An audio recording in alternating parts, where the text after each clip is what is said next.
Please go and tell William, this is not the way to run a country. You can't bring contractors. Today is when? Saturday? Friday. When were they in Mali? On Tuesday. On Wednesday. Wednesday, matinga yote yalikuwa pale. Me, I didn't know barabara ya kuja kwa Pastor Ezekiel's parents, mother-in-law, inapitia hapo. So tukapitia. Mali wali launch on Wednesday. Hakuna tractor ama any sign kwamba kuna president alikuja hapo na contractor aka launch. You cannot do that. You can't cheat a whole nation. If there's a contractor on site, that contractor should be continuing. Of course, they'll come and say, oh, we are going to mobilize and whatever. But as a president, you should not have allowed that. To go and launch a non-existing contract. Perhaps it's not even in the budget.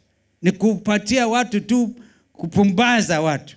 Kwa hivyo mambo haya ni ajabu. Haya ya William Ruto na kudanganya wa Kenya imeweka world record. You cannot launch today and tomorrow hakuna matrakta. Imeenda. Hapana. Hapana. So the point I was going to make anyway, as we speak,